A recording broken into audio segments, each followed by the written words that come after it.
Hello, everybody. Welcome back to the Glory Glory Man United podcast. I'm your host, as always, Kyle Quinn. And joining me today is Phil Brown from Beyond the Pitch. How's it going, Phil? Good to have you back. Oh, good, mate. Yes, thanks for having me back. It's been too long. Has been too long, yeah. And I think it was December was the last time I had you on, and it was very early on in Amarim's, time in charge. It might even been before the Derby match where Ahmad got scored the winner, so it's quite a while ago Mm-hmm. now. Um, so the first thing I want to say is that I don't think it was the last time you were on. It might have been the time before that. We had quite a robust debate about Joshua Xerxes. I just want to say that, he's doing really well at the moment. I love watching him play. The way he dribbles past people. I love how hard he works. He holds the ball up well. Probably the only caveat to that is that he's still probably not scoring enough goals, even for, a man who plays a lot deeper than a striker. But there has been a marked improvement in his performances lately. And I would say this calendar year, 2025, he's been really good, Phil. Look, mate, it doesn't matter where you fall on the Xerxes debate, whether you think he's good enough or whether you think he's not. You could steel man an argument for either. You really could. Mhm. I, and I don't think that's a settled argument either yet. He is definitely someone that over the last couple of months has been impressive, considering he hit rock bottom after being subbed off against Newcastle. And it's always about how you respond to setbacks in it. And in many ways, that turned into be a positive because United fans got behind him. And it's interesting what happens when you get behind a player, and then you see that that's the quickest way to bring the best out of a player. So you can have sustained criticism, that sometimes borders on the unreasonable, and I understand it's about how you feel internally, and it's you want to vent that, but we also know that it's really not. Once it reaches a certain level, it's not helpful to the player. And the big man has shown when you get that support, after the Arsenal penalty and stuff, um, he's been really one of the bright sparks, and it's been great to watch. And another man in that category is definitely Matthias de Ligt. What a 2025 he said at the back, Phil. Yeah, he really has. I never thought he had a bad 2024, to be honest. When United's recruitment was being heavily criticized over the summer, I never understood that because Mazraoui, very, very good signing. Delict, you know, was to me a good signing, not a great signing. We hadn't seen it yet. Um, but it's hard to settle into England, your first year in the Premier League. You're stepping in at centre back. You have no consistency in the lineup. Sometimes you're playing, with an 18-year-old and Lenny Euro or Maguire or Martinez. And, it's hard. And I think that it also didn't help the fact that United didn't have a left back for a significant part of that time. I think had United have had a left back, things like Porto away wouldn't have happened. Um, so some of his uptick in form has also coincided with Patrick Dorgu coming in. You need to have more balance on that and on that left hand side. And if you look at the other signings that United made, we just talked about Xerxes, who I think has been a good signing. I think Ugarte, technically you can have question marks. That's fine, but sometimes, Kyle, some of the most important footballers and the hardest to find are the ones that do the simple things, that are happy to do the simple things, that win the ball and turn the ball over and leave the creative side to other people. That's really hard to do. You have to have a certain personality. Scored against Everton away, scandalously, despicably and embarrassingly abused online by idiots this week, which honestly I don't understand the human mind that indulges in that finds any type of satisfaction in that. And who's the other one that we sent that I'm missing?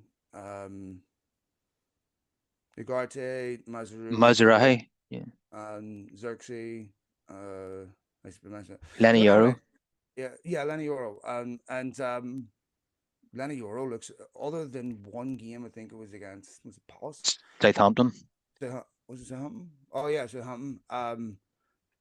He's been exceptional. I really, really, really am encouraged by young Euro. So I think they recruited well over the summer. But yeah, look, I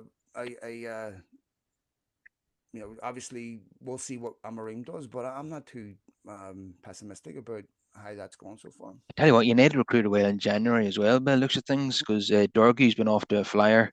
He was wreaking havoc against Real Sociedad, Yeah, and Eden Heaven, what a signing he's been, what a steal. yeah, easy to forget about him. That's a good shout, mate. Yeah, and I think such as the life at United, you have this really encouraging prospect that brings a bit of optimism amongst the gloom, and then bang gets injured.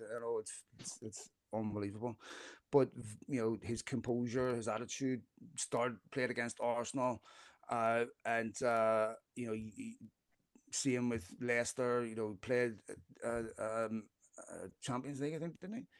Or Europa League, and Yeah, obviously one of the downsides is that Tito Obi can't play in the Europa. But even to see him come in, you could see once they have the confidence that they can play at that level and they normalize playing at that level, the nerves go away. Very encouraging young player, and United are going to need these kids going forward. yeah, absolutely, and to bring so much excitement during a gloomy period, and I've actually helped to improve the mood among the fan base. And there's Mm-hmm. actually so many players that are in good form at the moment. And we've touched on Xerxes and Delict, Dorgu and Eden Haven, but we haven't mentioned the main man yet. This is Bruno Fernandes. I mean, Mm. just I'm actually run out of words to describe just how good he is. Uh, like the goals and assist tally are one thing, but when you watch him play, you can just see what he brings to the table. He's in top form at the moment, and I think he's got 16 goals and 15 assists, and he's probably going to break the 20 goal and 20 assist barrier this season again, and he's probably been without doubt the best signing of the post Ferguson era, and probably by some distance, Phil. Oh, he's the one obvious.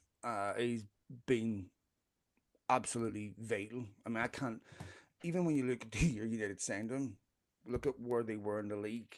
You know, they were closer to the relegation zone than the top four. He comes in, the transition from being a counter attacking team only to now being able to dominate possession. They go on this unbelievable run and they finish third. Um, Once he was brought in, and to be fair, I feel for him because he deserves a better United team than the one he's been given and constantly been subjected to, and the turmoil at the football club, the inexcusable things that have been done. Um, he deserved. He could have walked, still could walk into any team in the world, and I include Real Madrid in that. Um, I really hope before his career is over at United, United are in a position to deliver a league title or something of that level that he deserves.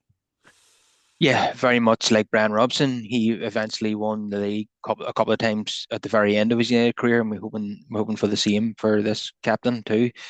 Yeah, and I agree with you. He wouldn't look out of place if Real Madrid, if Bellingham got injured and Fernandes had to take his place. Like their quality wouldn't dip at all. I think he could play for Bayern or Barca as well, but Yeah, he here he easily is could. playing for United in 13th in the Premier League. Yeah, he easily could. I mean, he's shown that over and over again. He's a guy who is exceptionally, consummate professional, almost never injured, available. Um, a couple of moments this season where he's been sent off to Porto and Spurs one where I felt, he was it was unfairly, I think the Spurs one obviously shouldn't have happened, but the Porto one was like, you know, I, but other than that, I'm splitting hairs here. But other than that, yeah, he's been exceptional. Yeah, and just like last season, he's come into form just at the right time during the most important phase of the season. And we hope that continues into April and May because winning the Europa League is absolutely crucial, not only to this season, but next season as well. Because Yeah, Man United has to be playing European football. And of course, we need the revenue from being in the Champions League as well. yeah. So um, another player, and I don't want to get carried away at the moment now, and it's still too soon for that. He scored against Leicester and ended his goal drought. Well, actually, two of them did. Mm. Um, but Hoyland in particular, I want to talk about. and then he scored against Portugal for Denmark, which was a big surprise to many, Mm. getting the winner in that game and doing the Ronaldo celebration in front of Ronaldo. But he said that was, out of respect for Ronaldo. He wasn't trying to, Shoot, provoke him or anything. So he he's says. Ronaldo footballer. You know, I mean, what do you mean out of respect? Ronaldo, it wasn't Ronaldo's celebration to begin with. He took it too. You know, Yeah. that's I mean, respect. He's a footballer. Like we have to pay homage here. Well, you know, what is he? Like this is stupid. You know, Well, he's not the Dalai Lama. Like we need to football celebration. I Like, know. uh, But do you know what Messi and Ronaldo fans are like? They're very, very loyal to their man. And intolerable. I don't know. But yeah, even saying himself after the game that Ronaldo was his boyhood hero, and Ronaldo didn't mind him doing the celebration Mate, think at about all. what we're talking about here. I know. Portland had to say that Ronaldo, but why, in case Ronaldo gets upset, who cares? I know. I know. Ronaldo didn't see it as disrespectful. Well, whether you did or not is irrelevant. I don't really care. No one else cares. Like, what type of hubris do you have to have to think you're not allowed to celebrate? I mean, why do people indulge this nonsense? I You know. know? But, well, that's a side point. What I wanted to talk about was that Hoyland he scored Yep. for United recently. He scored for Denmark recently.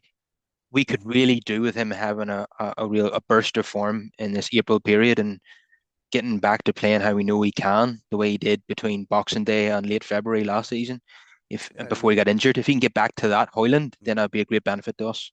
well, you know, obviously confidence is huge. You know, this the second goal, the goal he scores for Denmark after Leicester.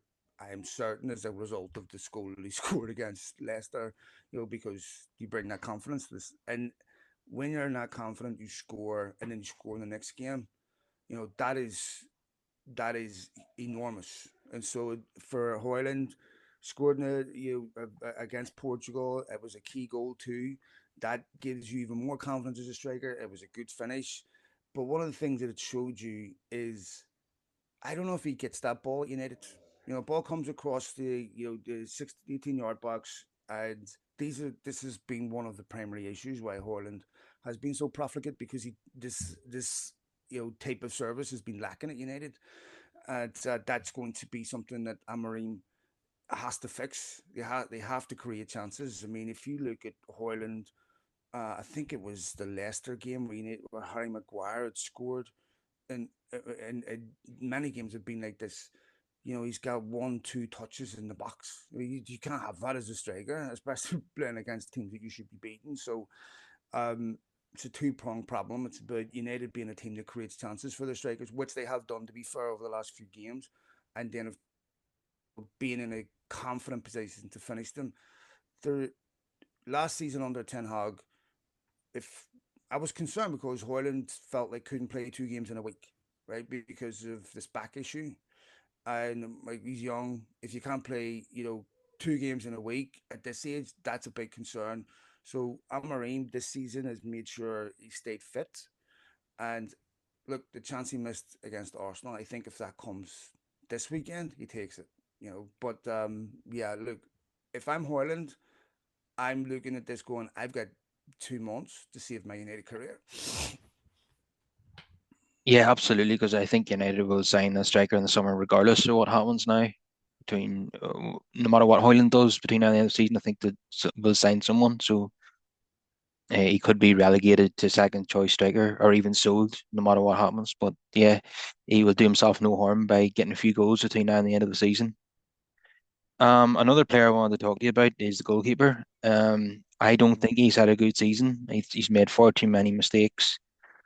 And we just heard the injury news today. The injury news bulletin is that Maguire is back, Lenny Yoro is back, Luke Shaw is back, and I can hear a few people laughing at that, thinking how long for?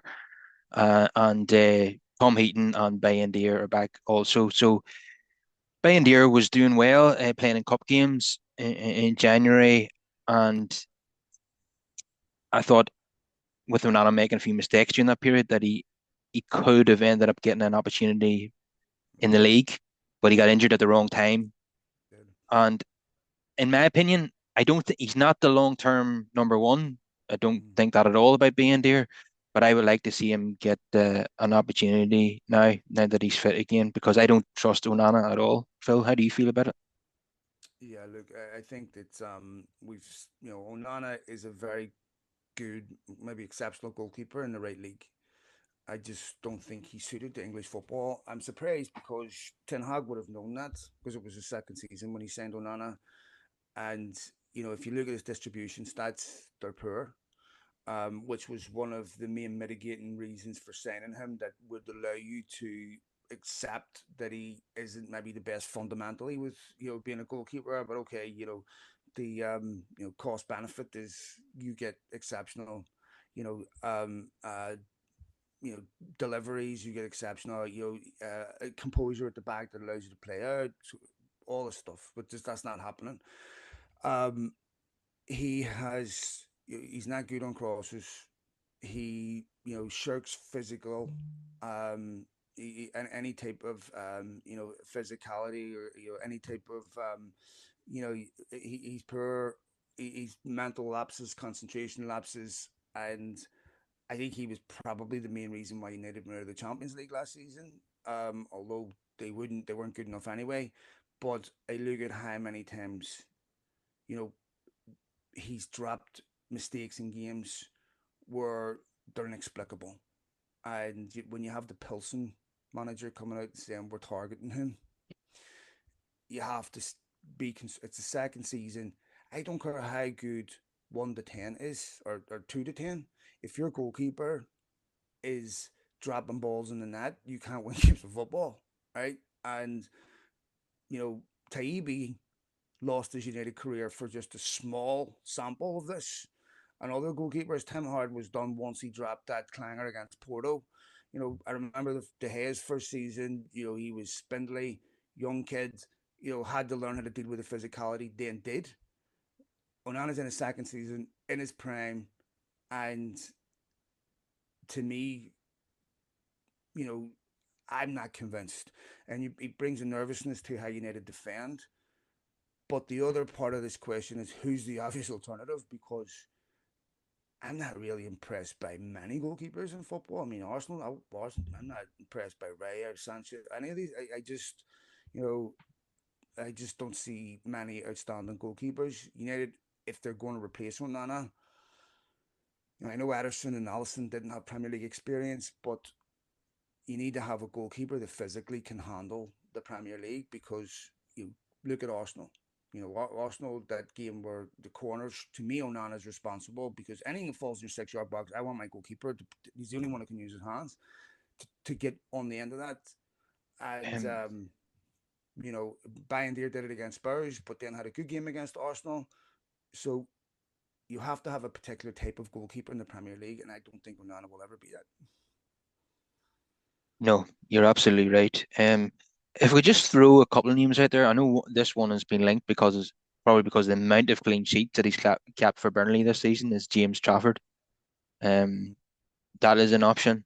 And another one that's I think fans have mentioned it. He hasn't been linked by the media or anything like that, but fans have been talking about him. Uh, Andre Lunin, the sub goalkeeper for Real Madrid, he's played a lot of games because of Courtois' injury, so we've got a good look at him, and he looks like a really good goalkeeper. Courtois himself would be the dream signing. I think he's perfect for the Premier League. Yeah, I Uh, mean, he was at Chelsea, but yeah, um, yeah, I mean, I don't know, man, because with goalkeeping, you know, it's to me, we're in an era where this is probably the worst era of football for outstanding goalkeepers. There's just not an obvious solution. yeah. Even is it Diogo Costa? Um, he was linked with United as well in the past, and then we seen him play against us in that Mm-hmm. 3-8 draw, and he dropped a couple of clangers in that game. So, and I've seen him do it for Portugal too. So he's got Mm-hmm. flaws. So yeah, you're right. There isn't an outstanding number of great goalkeepers out there at the moment. Yeah, So no. it's going to be down to the scouting department to identify someone that can come in and hit the ground running. Um, this scouting department is something I have faith in. Jason Wilcox and it's Christopher Vivel, the guy from Red Bull that now works for United. They seem to be doing a really decent job of unearthing players that we've never heard of, like Dorgu and Haben, or just hit the ground running for United. Well, I mean, Dorgu was relatively well known. He had a profile that I get what you're saying. Like he wasn't a household name, but Dorgu, there wasn't. Most clubs would have been aware of him. Ian Havens an exceptional signing. I remember watching him actually in the summer playing for Arsenal. I think he was the guy that Hoyland roasted. But these are the signings United never pull off. These are the signings. This is normally a guy goes to Brighton, and then a year from now, United are bidding 60 million for him. So to get these kids that aren't obvious, you know, to come in and show they're of the required level. I mean, anyone can scout Messi, anyone can scout the top players in the world, but if you can unearth players that aren't obvious, that can come in and are of a requisite level, that to me is where scouting sporting directors make their money. It's not doing the obvious things; it's doing the things that you have to have a particular talent or skill for it to do, and for it to be to pay off like Aiden Havens is. Now we have to be careful because he's only played a couple of games, Hmm. but so far looks very encouraging. And United are going to have to be very good at that. They've got young Diego Leon coming in the summer too. Um, we'll see what happens there. There'll be other players like that are under the radar that United are trying to sign. That there's been so many that haven't signed at the right time that would have made a huge difference to the football club. So it's good that they're expeditious in that, and that they are very well informed of good players at that level. And it's just been announced today that Benito Montado And will yeah, sign a 4-year deal at United, valid until mm, June 29. Jason Wilcox was key to the agreement being done, as well as the coach, Ruben Amorim, who really trusts the player. This is from Fabrizio Romano. So yeah. United have a real emphasis now on young talent. That's what the Well, focus is going to be on, I think. that's true. Um, all I would say in as a slight caution to that is it's important you have a focus on youth, but you can't expect youth players to perform at the level of fully fledged internationals at the peak of their career. Because if you want to become a Brighton or whatever, that's okay, but you can't have both. So you're not gonna get kids just to come out of the academy. If you're going to compete to be for Real Madrid or to be one of the best clubs in the world, the probability that the kid in your academy is the best player that you can get in that position is not high. There definitely should be a pathway to the first team if you're exceptional at that level, of course, and you can have a focus on making sure your academy is working in optimal levels, but you know it's not fair to turn around and say to an 18-year-old, okay, you have to come into this team and perform like someone that we just bought for 100 million. Like that's just not realistic. So at some point, United have to also invest in players that are in the peak of their career, that are in their prime, and Yeah. that are top level players, because that you you you you there's no, like, I remember when Carlos Queiroz went to Real Madrid, Hmm. and they had the Zidane and Pavon policy, where we're going to send three or four Galacticos, and we're going to fill the rest of the team out with youth academy players, the Pavons. And Carlos Queiroz said, okay, but the Pavons have to be the best in the world. Okay, if you want to win, like you have to decide what you want to. You can be a developmental club that develops players, so that you have a low acquisition cost, and then they have enormous but value. But that value is only relevant if you want to sell them, right? So that value, that if you're bringing in young players to develop them so that they're worth a lot more, that's great if you plan on selling them. So they, United have to decide what it is they want. Yeah, we definitely need a blend. Everybody talks about the class of '92, but the spine of the team back then were very experienced pros. Schmeichel, Steve Bruce, Cantona, and Roy Keane. Roy Keane was still, I suppose, about 23, I suppose, but still more experienced than the class of '92. People think that we won the league and cup with an entire 11 of youth players. That wasn't the case at all. So we're also talking about 1982. Where this is 2025. Football is completely changed. The standard is much higher, and the Premier League, in '92 didn't have the best players in the world. I mean, when that United team in '92 went into Europe, they got destroyed. Now I know the three foreigner rule was a big issue, but it took them a while to adjust to that level where they were competitive. So now obviously '91 they won the Cup Winners' Cup, but whenever the other young players came into the team, and in today, like, yeah, I remember when Ibrahimovic was talking about the difference between Ajax and a club like United. Ajax, where you can focus on youth. When you get to United, you can't solely focus on youth because the demands, the expectations, the pressure on players and the media scrutiny. These kids get destroyed when they're 18, 19 in these developmental stages. We've seen what happened with Garnacho. We see it happen repeatedly with United players. One or they're hyped up, and all these people that want to see them. They have one bad game. He's trash. He's a fraud. Fucking out of my club. That's nonsense. Like, I mean, how does a human being develop in that environment? It's really you don't get that at Brighton because you don't have that focus. You don't have that scrutiny. You don't have that deluge of feedback that's just constantly negative. So United's a very, very hard football club to develop in if that team is not already at the very top and winning trophies, because it's just going to be a cesspit of negativity. Yeah, and even when they were, this was happening. A friend of mine, Chris, who does the show with me, he went to United against FC Basel in 2003, and Mm. Kieran Richardson and Dorn Yeah, I Fletcher remember. were making their debuts in that game, and they were getting dogs abuse from the home crowd. Yeah. So that's absolutely scandalous, in my opinion. You have to give a young player a chance, but that's what certain people are like. Well, imagine that now with social media. Yeah, Because it's back then, you got a bit of grief from a crowd. You could go home and switch off. Now you can't.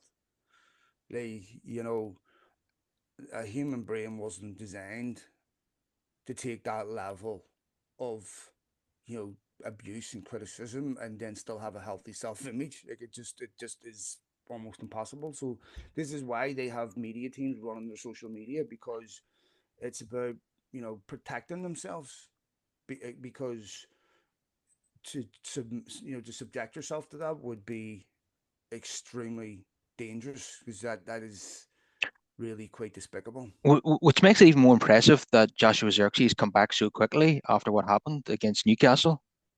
Well, Yes. what did it coincide with? Coincided with the fans getting behind him, right? Oh yes, yes, of course, because obviously the fans who didn't agree with that treatment obviously given the opposite treatment, Yeah. and got behind him. And that all of a sudden we've seen the best of Joshua Xerxes because of what happened against Newcastle. Fans decided this is unacceptable. We're going to get behind the player, and now we see the best of Joshua Xerxes that we've seen since he's been here. It's not a coincidence. Yeah. So United need to sign in a few key areas, and I think everybody would agree that we need a striker, a right wing back, and a goalkeeper. And you can argue maybe we need a midfielder, maybe another defender. I don't know. But those three are definites. And a dream sign for me in terms of right wing back would be Frimpong from Bayer Leverkusen. Don't know if United would be able to do that or not. You're probably talking in the 40 million bracket. I don't know if Amorim's a fan of him or not, but I would love to see him come. And, another player that's been talked about is Tyler Dibling from Southampton, who supposedly have quite recently just put 100 million price tag on him, which is absolutely absurd. And he could play in variety positions. He's like Ahmad. He could play right wing back, or he could play as one of the tens. But he seriously, I remember him playing against United back in September, I think it was, in at St Mary's, and he was phenomenal in that game. He was absolutely turned Dallo apart. So I certainly would not be against bringing him in, but 100 million, that's not going to happen. Yeah, I mean, this is absurd. You could probably buy Southampton for 100 million. um, Talented young kid. But again, we're talking about a young kid playing for Southampton that can have five stinkers and no one pays attention. When you get to United, it's at a different level. And you don't only ask Luke Shaw this, right? Where, you know, you're still talking about a kid. I have an 18-year-old son, right? And the idea that you could put him under the type of, you know, incessant pressure and scrutiny and hold him to this exceptionally high standard, not acknowledge he's an 18-year-old kid, is like to me insane. And so it's a massive ask. It's fine if you have a right back that he's, you know, where you have contingency plan and saying, okay, for a year you're going to share that right back position with someone that's experienced, because they'll have to make a decision on Dallo, obviously, and we're grooming you to take over that role in the same way they sort of did with Euro, right? And I believe that injury actually might have helped Euro because he was able to stay out of the team when they were dreadful and not get destroyed every week and adapt to a new country, a new environment. So you're talking about a young kid here, and obviously the price tag's absurd, right? Um, but I really like him. I rate the kid, but I think if Tyler Dibling came through United's academy, and you wouldn't expect him next season to be, a world class right back. But if you send him for something for 80, 90 million or whatever, or which a huge fee, that's what is going to be expected of him. And I think he will leave. Obviously, if Southampton had stayed up, I think he might have stayed, another year to get that experience in the Premier League. I think he'll leave. I think Southampton will have to sell him, but I still think we have to be realistic that he's still a young player and that every human being has inconsistencies. But that age bracket from about 18 to 21, a lot of development happens there, and it's also physical development, so you're very prone to injuries. Um, and that's the hardest leap to make. That's where most players, that's the final part of development most players don't make. Where you're an exceptional talent, now can you become a world class player? You know, of 20 players that look like they could become world class, one will. Yeah, you don't want to flood the whole team with 18 to 21-year-olds. Um, yeah, because the pressure on them would be too enormous. And as you say, they're still developing. You want to have a good blend, as I say, and I think now would be the time to sign an experienced striker because in the last two summers we've signed developing strikers and they're not getting the goals that we need. So I think the time is now. If we're going to sign a centre forward, it can't be Liam Delap. It has to be someone who's over the age of 25, who has a good a good goal scoring record elsewhere. We know the dream sign would be Victor Osimhen or Victor Gyökeres or something like that, but it has to be someone with experience. I know we've been linked with the Frankfurt striker as well. He's a bit on. I'm not sure about that because it's a bit on the young side, and he's only had a he's only had this is his first really good season. So I think I would like to see more evidence than that. Um, Yeah, I mean, Osman to me is the obvious one, but everyone wants a striker. Everybody. So, if you're a top striker in your prime, you have choice. You can pick who you want, right? Because there'll be ahead of United that will want someone like Osman. Um, Yorkes, I'm still not 100%. We're talking about a guy that's been prolific in Portugal. Okay, you know, he might be good enough. I don't know, but they can't make a judgment there. Like, obviously, Amarim would know him. Um, they so to me, he's already said Xerxes not a number nine, so that really only leaves United with one striker. So I agree. I think they will send a striker in the summer. But we have to also be realistic of where United are at. I want players of the very highest caliber, but United aren't at that level anymore financially, in every other aspect. So Arsenal found this out when they were going through this period when all their best young players just kept getting picked off. Fabregas, all that. Once they got to a certain level where they were of interest to teams that were, winning trophies, Arsenal couldn't keep them. So United are in this position now where it's like your reputation belongs to another era, and there's just too much failure at this football club. These players are all talk about any player, they'll already know players at United. They'll have sure agents arranged, so everything that's happening inside that football club will be. you know, will be given back to these players. And so if you're a, you if Man United have to be a club you want to sign for, and when you have stories coming out in January saying United would already listen to the offers for Lenny Euro, I think they should have done more to correct the record on that because it doesn't look good. I mean, are we in a situation where we listen to the offers for Dorgy already? I mean, this is, the offers for any player, but it was the same thing, because you're only a young player, only been there a few months. I mean, this to me, is ridiculous, but oh, there isn't a single player United wouldn't listen to, listen to offers for. Like to me, that is something Ineos need to do a better job of. And that's absolutely not true. But yeah, we'll see what happens. Obviously, as you say, what they do if they win the Europa League, which is possible, um, then it's going to change the market they're shopping in. Definitely. And yeah, the Frankfurt striker is called Hugo Ekatike, Akatike. he Yeah, used to play he's for PSG. yeah, he's only 22. He has got 19 goals this season, which is really good. But look at his previous seasons. He had four last season. Yeah. Um, Yeah, he went to PSG. To be fair, he wasn't getting much of a sniff like, but and he's young, so yeah, um, but yeah, we're talking well, Ekatike, Jorquez, Osimhen are all very different strikers, So to me, I don't understand how United could be interested in all three. Like, I it's know. interesting one and similar players to that, but yeah, Sup I don't know. Supposedly, Jonathan David is not the profile of striker that Ruben Amorim wants. Doesn't feel that he has the attributes that he desires in a striker. Yeah, Another name that has been strongly linked, not in recent weeks, but not so long ago, is the Crystal Palace striker who was assaulted during that Millwall game and had to have like 20 odd stitches in his ear. Matata. I've been impressed with him when I watched him. In fact, I went to Old Trafford and watched him score twice against United, and they were real strikers' goals. And he has a really good record this season. That would be an interesting buy, wouldn't it? What do you think? I, No? his name was never linked with United until he scored at Old Trafford.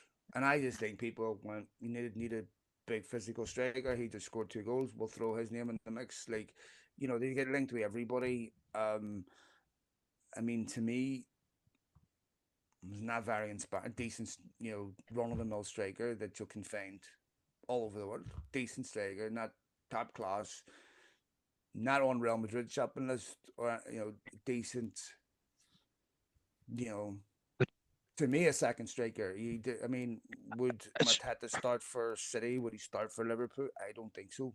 Not saying that he's a type to me like if Matata is better than Hoyland and starts ahead of Hoyland, then United may as well cut their losses on Hoyland right now.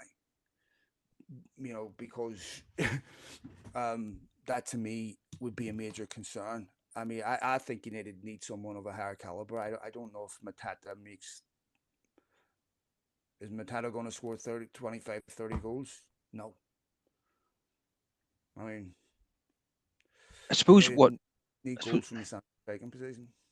I suppose he might be the type of striker we'll be going after if we don't qualify for Europe next season. Yes, this is what I mean. So now you have to shop like a club, and you have to buy players that aren't top caliber. This is what your level is. The And top clubs aren't going for these players. You are. and I mean, you can play for Crystal Palace and not score in 5 games and no one cares. Now, when United, you'll get destroyed. And this is the biggest difference. If you talk to United coaches, whatever players, and they'll tell you the biggest change from going from like a developmental club or a mid-table club to United is the suffocating pressure that one mistake over here wasn't terminal. Here, you're just getting destroyed. Like, United have been a strikers' graveyard for a long, long time, going back to Gary Birtles and before. It's a hard football club to play for.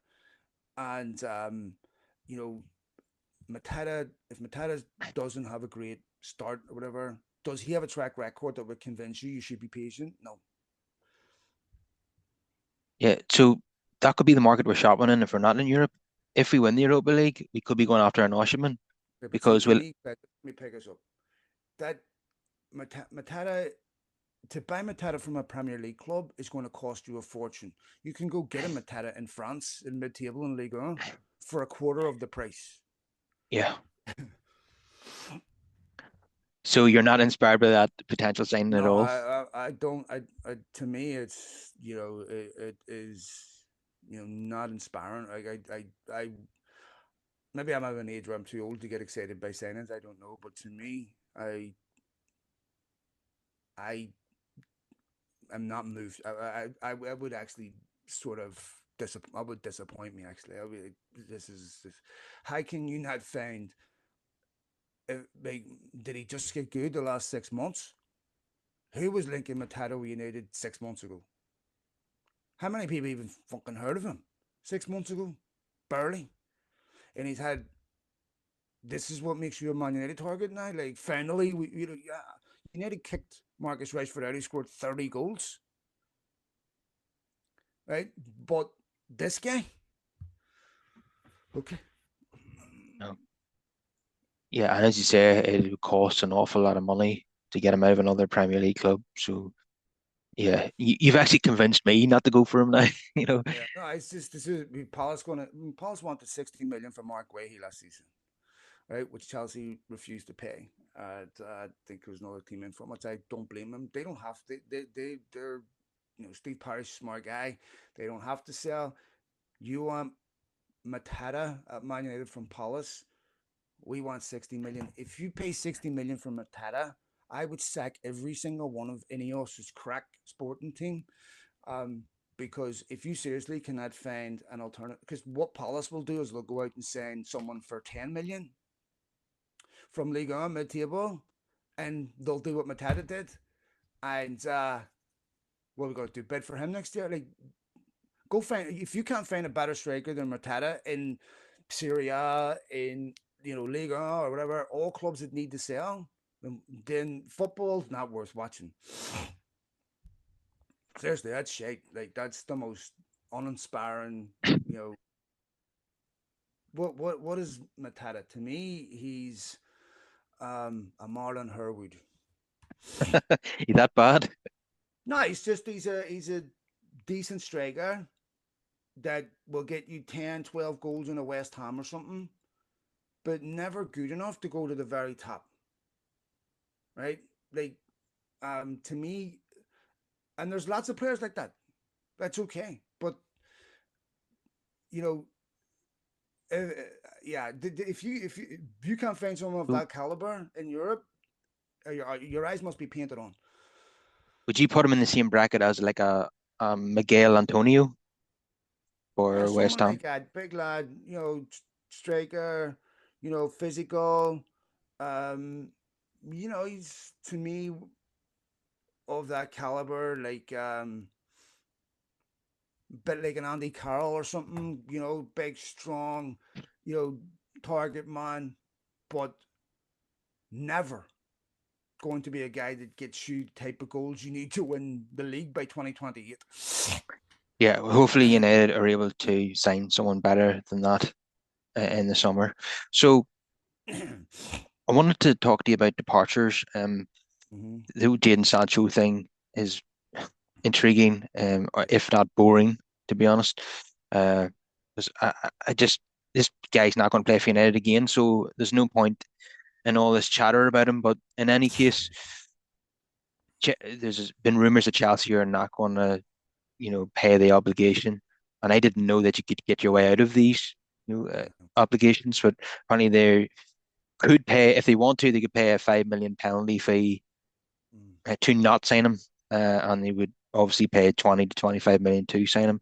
But according to some of the prominent journalists that cover United on a regular basis, that Chelsea still intend to sign him permanently in the summer, which I hope they do, because if they didn't, then United then have another mess to fix. Even though he's got 1 year left in his deal, that's the only saving grace. They could just loan him out again, and hopefully another club will cover his wages. But if he's considered a flop at Chelsea, it'll be hard to find him another club at that level in the summer. So hopefully Chelsea go ahead and sign him, and that fixes that problem for us.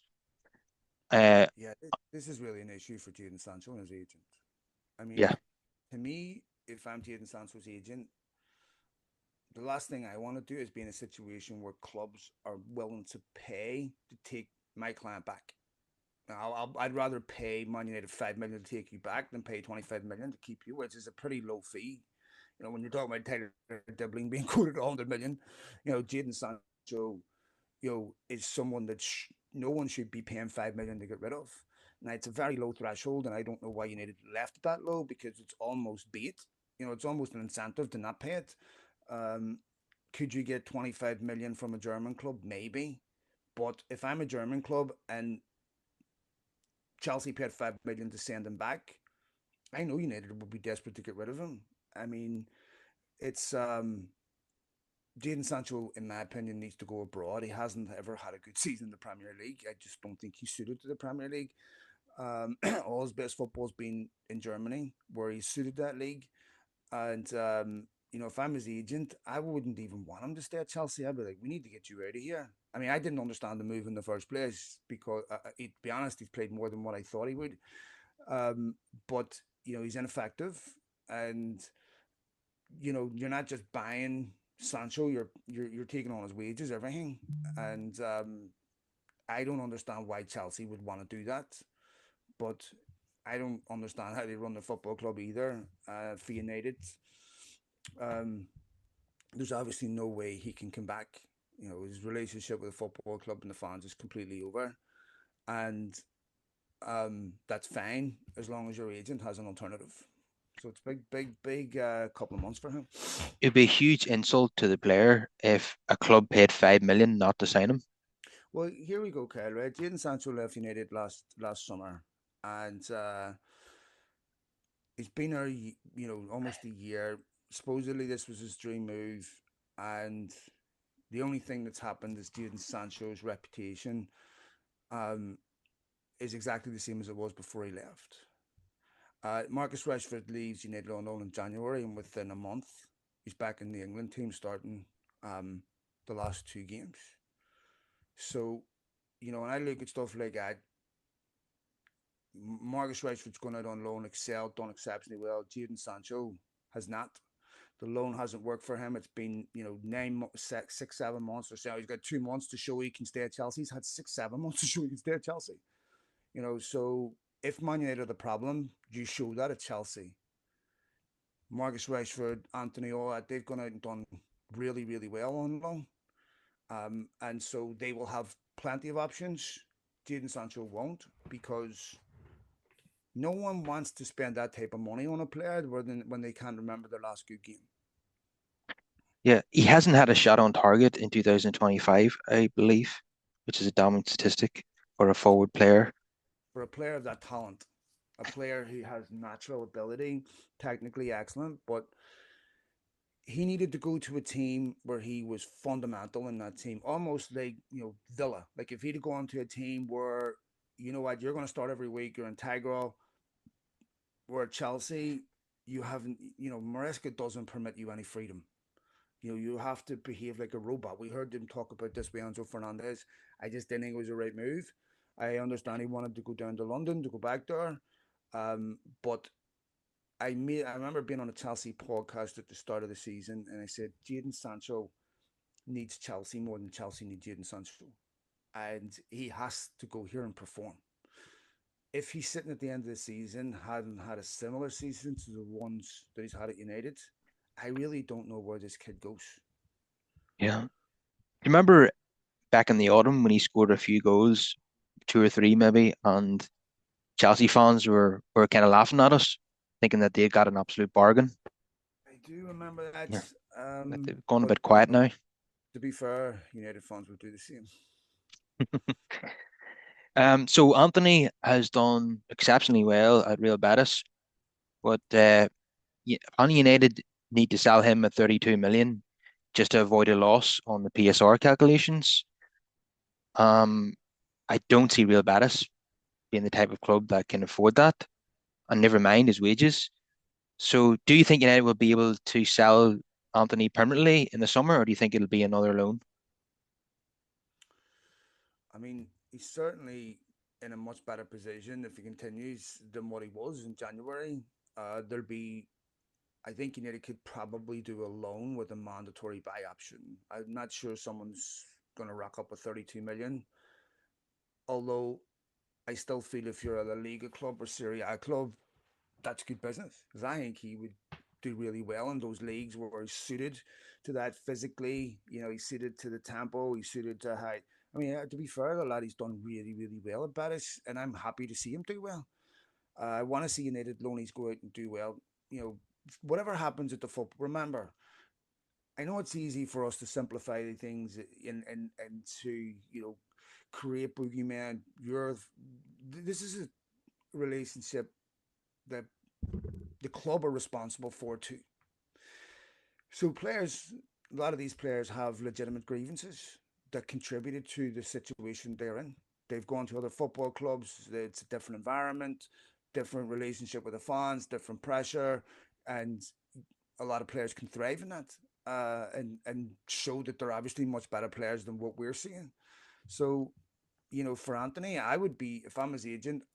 We need to get you ready United as quick as possible. If you go to a Liga team and play like this, your reputation, is going to significantly increase. You cannot repeat what's happened at United. So, I think it might be hard to get 32 million for him this summer. Depends how the next couple of months go. But, I think he's worth it. Yeah, I hope United get the money and he gets a good move. I think that would be best for all parties, and he's certainly helping the situation with the form that he's in at the moment. Yeah, as you say, no matter what you think of a player, if he goes on loan after he's not done well at United, it suits everybody for him to do well while he's on loan. Yeah, So of course. But beyond that, mate, like when you're a grown man, you can't nourish yourself off someone else's. Footballers are human beings. They're employees of a football club. I don't understand like what sort of you know dividends you get from going, ha ha, I hope you're shit, I hope you feel like it's whatever another human being does with their life's okay. Right? Like I don't want Sancho to feel I it does nothing for me.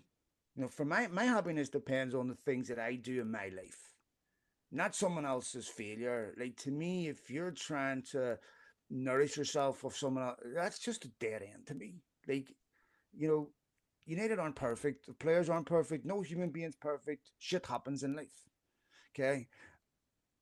I want, unless you're a rancid scumbag, you know, where there's some satisfaction in seeing you get your comeuppance, which no Jaden Sancho was not, which Anthony is not. Then I don't understand why people fixate on this. I mean, we see this on Twitter. People will put compilations together that just eviscerate one of the players at a football club they claim to support. What's that doing for you? More, if you turn around and say Anthony had a good game, fuck you, you fucking scumbag, he's a piece of shit.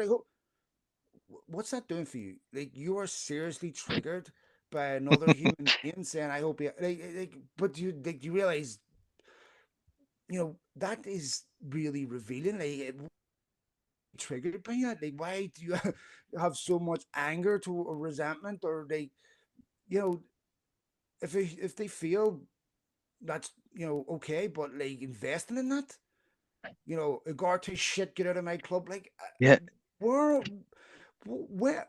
I mean, I know that these people exist, but I lament the fact that this is what players are reading from fucking idiots.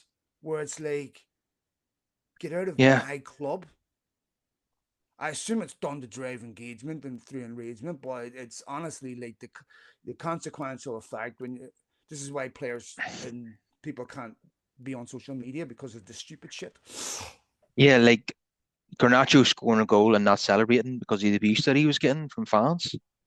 You know, he should Yeah, just block all that out because people giving him abuse online are just idiots. you know, yeah. Like to me, it's just I don't understand to me, the most pernicious aspect of this is an individual who builds an industry around this particular, you know, cesspit of, you know, recursive bullshit that has no benefit, editorial legitimacy, that is, just a complete contamination of of any type of reasonable discussion. Just a massive turd in the middle of, the Mona Lisa.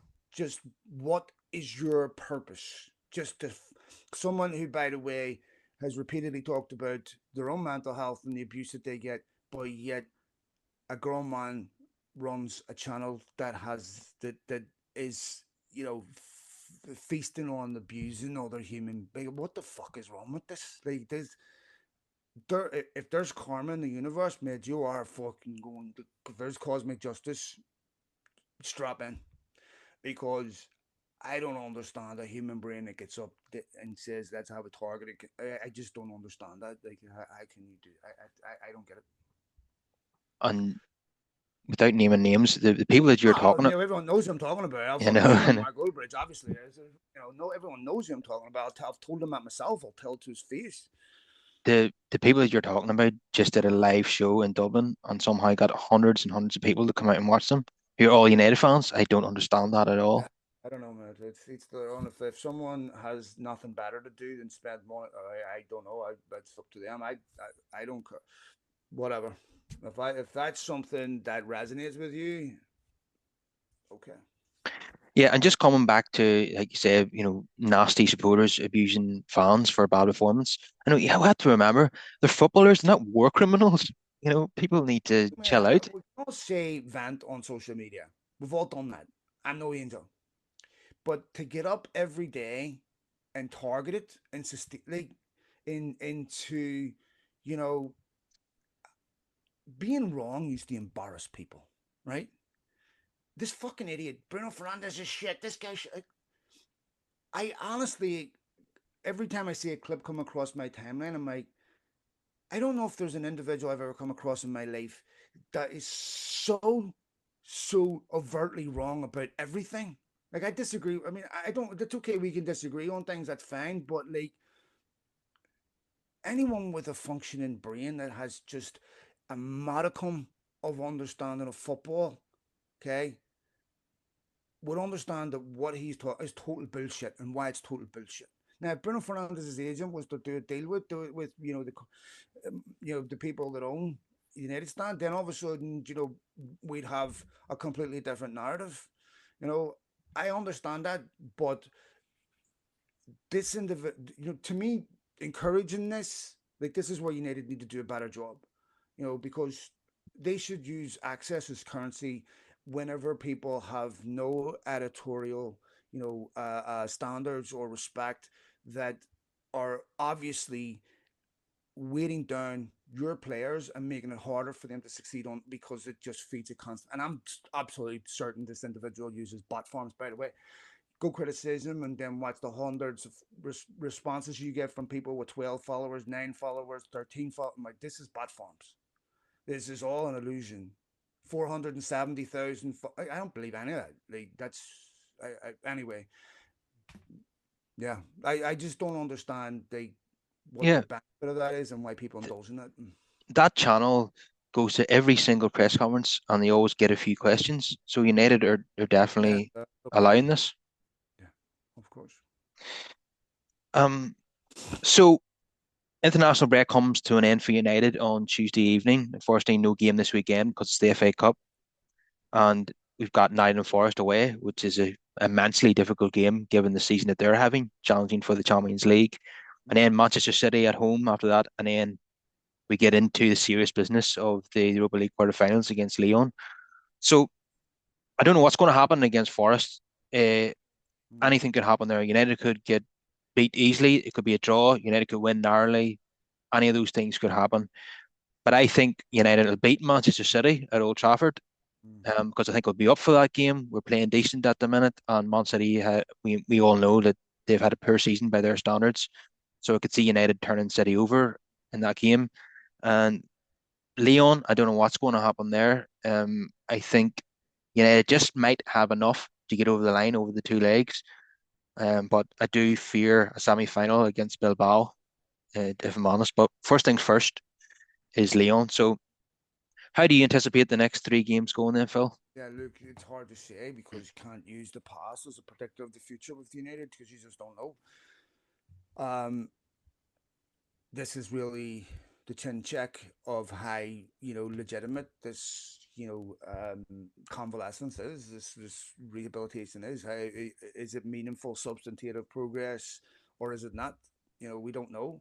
So, um, if you look at United's fixtures between now and the end of the season, they're all difficult, and you know they were good against the Sociedad team where United are suited to playing at that pace. Leicester, you can't really use as a barometer for anything. Um, No. and Arsenal, they drew, should have won the game. Um, that shows improvement. They've lost fewer games in Liverpool and City since the start of the year. So there's some, maybe we're seeing, something nascent here from Ruben Amorim, where and Ineos, where, we're starting to see the shoots of progress. We don't know, but we're going to find out over the next few weeks. Yeah, because we beat Sociedad 4-1, maybe Leicester 3-0, but Uh, those are as a mid-table, a Liga side, and the team that's going to be relegated.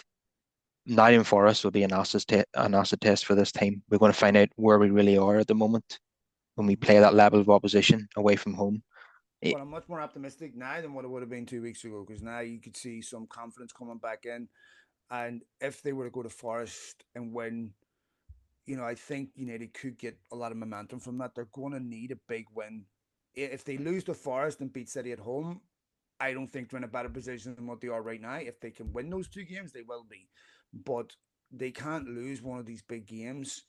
Otherwise, any progress that's being made psychologically, otherwise, will be completely lost. I mean, their confidence is still fragile, and all it's going to take is one bad defeat to raise their current progress. But to be fair, they've been decent in big games this season.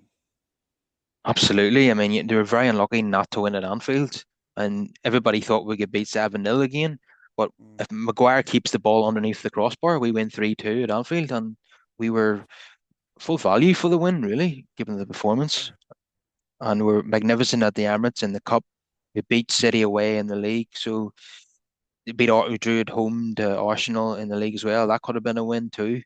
Um, so uh, this is why I believe that we'll probably beat City again. Not to be cocky about it, and but I could see us, winning that game at home to City and Forest. Though that's going to be very, very difficult, and I would take a draw in that game to be honest. But Leon is probably the most important out of all of them. Uh, so in a two-legged tie in Europe, you would, if you're away from home first, you take a draw, get them back to Old Trafford, and win that game, and that would be the strategy for me. If we can win away in Leon, fantastic. But I'd certainly take a draw in that fixture as well.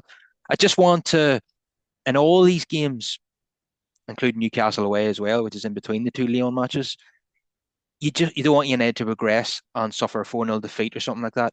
I want to at least put in good performances in all these games and get draws if we can't get a win. You just don't want to go back to losing badly again because that would knock their confidence. So if the in the games that we don't win, and there will be games that we don't win, I want them to be draws or really, really good performances. You don't want another 4-0 defeat because that's going backwards. No, of course. And one heavy defeat would be completely demoralizing. I don't think that'll happen. To be honest, I think if there's United are, I think they can make adjustments within a system to make sure they don't get battered. If you're playing essentially five at the back, you shouldn't be getting battered. You should be, especially if you're Manchester United, you should have enough professional experience on the field to be able to make sure that doesn't happen. Um, so I don't think it will happen. But I think that it's not just about the result; it's about how United perform in these games over the next couple of months. That's going to give us a barometer, being able to evaluate them and whether we should be optimistic about next season or not. But Leon is not the Leon of 2002. They've been in a mess since all sold that football club, and it's a team United should be beaten. Yeah, I mean, they have Nemanja Matic in midfield, who's now 36 years old. I know he probably doesn't play every game. Got Lacazette up front. I think got Toloso from Bayern as well, who's in his 30s. So they do have a couple of good, exciting young wingers. I think one of them I think, is injured now and will miss the first Turkey, I think. leg at least. Ryan Turkey, I think is there, isn't it? Look, it's United should be beating Leon. If Yeah, United don't beat Leon, they've absolutely no right to to be in the Champions League. I'm sorry. yeah, I agree. I wouldn't say much for Ligue 1 if the team that's 13th in the Premier League beats the team that's fifth in Ligue 1. But Well, yeah, it's just yeah. Look, League One is a decent league. There's but it's a developmental league, and United should be winning that game no matter what. and if we do win, which we think we will, it's likely to be Bilbao in the semi-finals, unless Rangers can pull off another shock. Well, I hope they do, because I'd rather be playing them. Um, Bilbao will be immensely difficult because Yeah, difficult, but it should be difficult for them too. it should. Like again, it's not opposition where if you got a draw against Bilbao in the Champions League, you'd be okay. It's tricky tide, but it's not Real Madrid. Yeah, but I remember under Ferguson us losing to Bilbao Yeah, in the Europa League. So yeah. I mean, we have to respect them. They're a good team. They've got very good players. At home they're very very difficult to beat. It's a great football club.